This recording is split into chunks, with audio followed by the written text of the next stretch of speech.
بسم اللہ الرحمن الرحیم. ڈیئر اسٹوڈنٹ،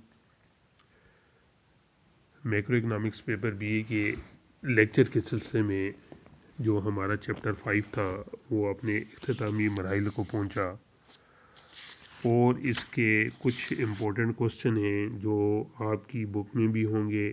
تو یہ میں آپ کے سامنے یہ اس کی جو ہے شیئر کر رہا ہوں. یقیناً آپ کے پاس بھی یہ ہوں گے کوسچن. تو اس میں جو نیو ایڈیشن ہے بک کے، اس میں جو پہلا کوسچن ہے کہ میلان صرف یا تفعیل صرف کی وضاحت کریں. کینز کے نفسیاتی قانون صرف کیا ہے، گوشوارے اور شکل سے واضح کریں. یہ آپ کی بک کے شروع میں ہے. یونیورسٹی آف پنجاب میں 2015 سے 17 میں مختلف ایئر میں آ چکا ہے. دوسرا کوسچن ہے جی کہ تفعیل صرف کی تعریف کریں. گوشوارے اور ڈائیگرام کی مدد سے اوس میلان صرف اور مختتم میلان صرف کے تصورات کی وضاحت کریں. پھر اسی کا ایک اور کوسچن بھی آیا ہوا ہے کہ ایم پی سی سے کیا مراد ہے. ایم پی سی کو متاثر کرنے والے عوامل بیان کیجیے.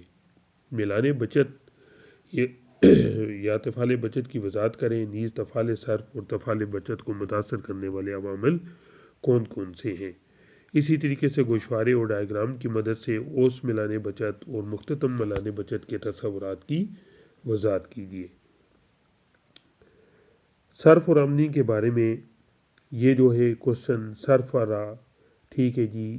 یہ جو آپ کا کنزمپشن کے ہائپوتھیسس ہیں، یہ انشاءاللہ جس وقت آپ آئیں گے یہ کوسچن نمبر 5 سے لے کے 9 تک، یہ اس وقت ہم انشاءاللہ بعد میں اس کے آپ کے نوٹس لکھاؤں گا. ٹھیک ہو گیا جی. یہ 4 پہلے جو کوسچن ہیں آپ نے ادھر سے تیار کرنے ہیں. اس کے علاوہ آگے جو کوسچن آ رہے ہیں، کوسچن نمبر 10، ضارب سے کیا مراد ہے، ضاربی اثر کی وضاحت کیجیے. سرمایہ کاری میں تبدیلی سے کس طرح قومی آمدنی میں کئی گنا تبدیلی واقع ہوتی ہے. نظریہ ضارب کے مفروضات حدود بھی بیان کیجیے. یہ بہت ہی امپورٹنٹ کوسچن ہے جو کل بھی میں نے اس کے مختلف اقسام بیان کی. یہاں سرمایہ کاری کے ضارب سے حوالے سے سرمایہ کاری اور قومی آمدنی کے درمیان مثبت تعلق پایا جاتا ہے. یا ضارب اور سرمایہ کاری کے ریاضیاتی اور گرافی یعنی اے ڈی اور اے ایس میتھڈ سے جو کل میں نے آپ کو سامنے بیان کیا تھا اس میتھڈ سے بھی ہے. یا اصول ضارب سے کیا مراد ہے، گوشوارے اور فارمولے کی مدد سے واضح کیجیے.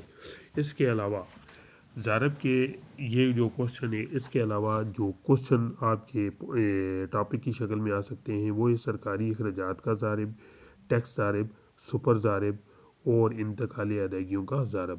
یا نظریہ سرمایہ کاری ضارب کی وضاحت مختتم میلان صرف کے تحت کیجیے. تو یہ کل جو میں نے آپ کو 4 یا 5 نوٹس کی ویڈیو بنا کر میتھمیٹیکل پورشن کے ساتھ بھیجی، تو اس کو اس طریقے سے آپ نے حل کرنا ہے تاکہ آپ کا یہ ایک بہت ہی امپورٹنٹ ٹاپک کور ہو جائے. جہاں تک کوسچن نمبر 5 سے لے کے کوسچن نمبر جو آپ کا ہے 9 تک، تو یہ انشاءاللہ جس وقت کلاسیں اوپن ہو جائیں گی، کالج اوپن ہو جائیں گے، تو میں ان کے آپ کو نوٹس لکھوا دوں گا. تو یہاں تک آپ کا یہ جو چیپٹر 5 تھا کینیزین اکنامکس 1 یہ کمپلیٹ ہو چکا ہے. تو آج ہم کینیزین اکنامکس 2 کا ڈسکس کرتے ہیں. کینیزین اکنامکس 2 جو کینز کے نظریہ روزگار اور آمدنی کے بحث کے سلسلے میں ہم نے بتایا تھا کہ کینز کے مطابق قومی آمدنی کی توازن سطح وہاں طے پاتی ہے جہاں مجموعی طلب، مجموعی اخراجات، مجموعی رصد، مجموعی پیداوار آپس میں برابر ہوں. لیکن یہ لازمی نہیں ہے کہ جہاں پر قومی آمدنی کی توازن سطح کے وقت معیشت میں مکمل روزگار کے حالات ہوں، بلکہ معیشت کے توازن مکمل روزگار پر بھی ہو سکتا ہے، مکمل روزگار سے اوپر بھی ہو سکتا ہے اور مکمل روزگار سے نیچے بھی ہو سکتا ہے. مکمل روزگار سے اوپر کی صورتحال میں اگر توازن ہو تو معیشت میں افراط زر یا تفریطی رکھنا پیدا ہو جاتا ہے، جبکہ مکمل روزگار سے نیچے کی صورت میں توازن کی صورت میں معیشت میں تفریط زر یا تفریطی رکھنا پیدا ہو جاتا ہے. ان دونوں صورتحال کو ہم علیحدہ علیحدہ زیر بحث لاتے ہیں. افراطی پہلے ہے تفریطی رکھنا. ڈیفینیشن کے مطابق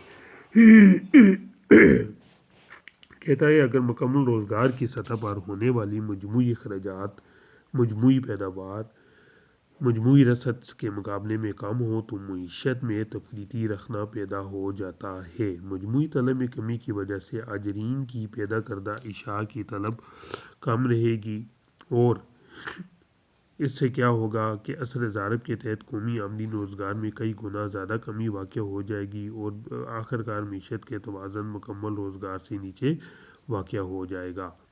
پس یہ جو انورٹڈ کاموں میں لکھا ہوا ہے، مکمل روزگار کی حقیقی قومی آمدنی اور نقطہ توازن کی حقیقی قومی آمدنی میں جو فرق پایا جاتا ہے اسے تفریطی رخنہ کہتے ہیں۔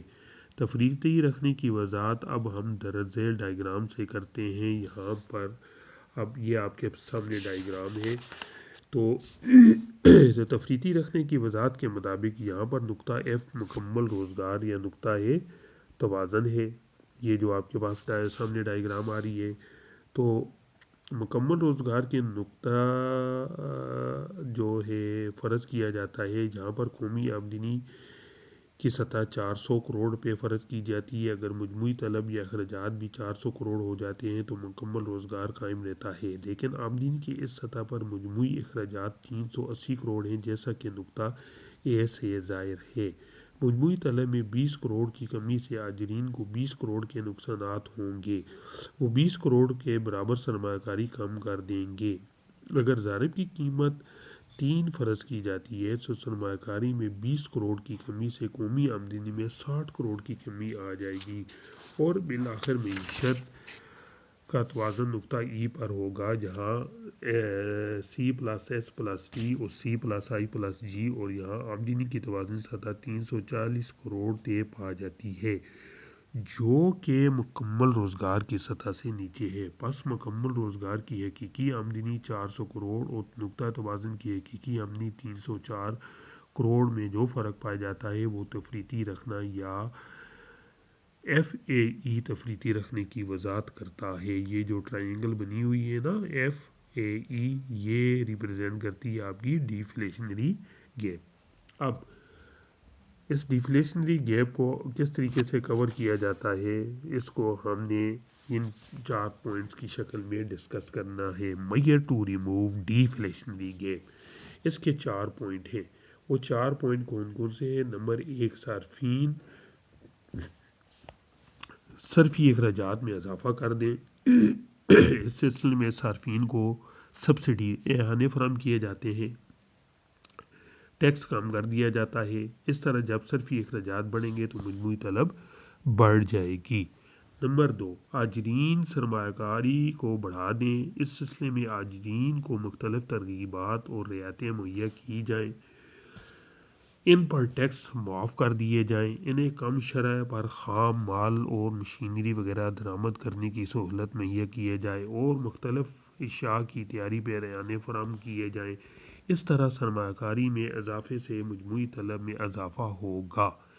نمبر 3، حکومت سرکاری اخراجات میں اضافہ کر دے، خاص طور پر وہ نئے نوٹ چھاپ کر اندرونی یا بیرونی ذرائع سے قرضے لے کر پبلک ورکس پروگرام شروع کر دے، جس کے نتیجے میں جب لوگوں کو روزگار اور آمدنی حاصل ہوں گی تو وہ اپنے اخراجات میں بھی اضافہ کریں گے جس سے مجموعی طلب میں اضافہ ہو جائے گا۔ نمبر 4، مرکزی بینک اپنی شرح سود بینک ریٹ کو کم کر دے، جس کی پیروی میں تجارتی بینک بھی اپنی شرح سود کو کم کر دیں گے۔ نتیجے کے طور پر صارفین اور آجرین کو کم شرح سود پر قرض حاصل ہو سکیں گے، وہ صرفی اخراجات اور سرمایہ کاری میں اضافہ کر دیں گے جس سے مجموعی طلب بڑھ جائے گی۔ ان تمام اقدامات کے نتیجے میں اگر مجموعی طلب کو 20 کروڑ میں اضافہ ہوتا ہے تو وہ ضارب کی قیمت 3 ہو تو قومی آمدنی میں 60 کروڑ کا اضافہ ہو جائے گا اور معیشت نقطہ ایف پر حرکت کر جائے گی جہاں مکمل روزگار کے حالات پائے جاتے ہیں۔ تو ڈیئر اسٹوڈنٹ، یہ آج کا آپ کا ٹاپک تھا کینیزین اکنامکس 2 چیپٹر 6، انتہائی امپورٹنٹ چیپٹر ہے۔ آج ہم نے پڑھا ہے انفلیشنری گیپ، تو کل ہم پڑھیں گے، آج ہم نے پڑھا ہے ڈیفلیشنری گیپ یعنی ڈیفلیشن، جس میں آپ کیا اے ایس گریٹر دین ہو جاتا ہے اے ڈی سے، تو اس صورت میں جو اشاع بن کے آتی ہیں وہ بکتی نہیں، تو معیشت کو ایک گیپ کا سامنا کرنا پڑتا ہے جسے ہم تفریطی رکھنا کہتے ہیں، جس طرح اے ای ایف سے گیپ سے ظاہر ہے۔ تو آپ نے آج اس چیپٹر کو ریپیٹ کرنا ہے اس کوشچن کو، تاکہ آپ کا یہ اچھا سے اچھا کوشچن تیار ہو جائے۔ تو کل نیکسٹ انشاءاللہ ہم افرادی یا انفلیشنری گیپ کو ڈسکس کریں گے۔ تو نیکسٹ لیکچر تک اللہ آپ کا حامی و ناصر ہو۔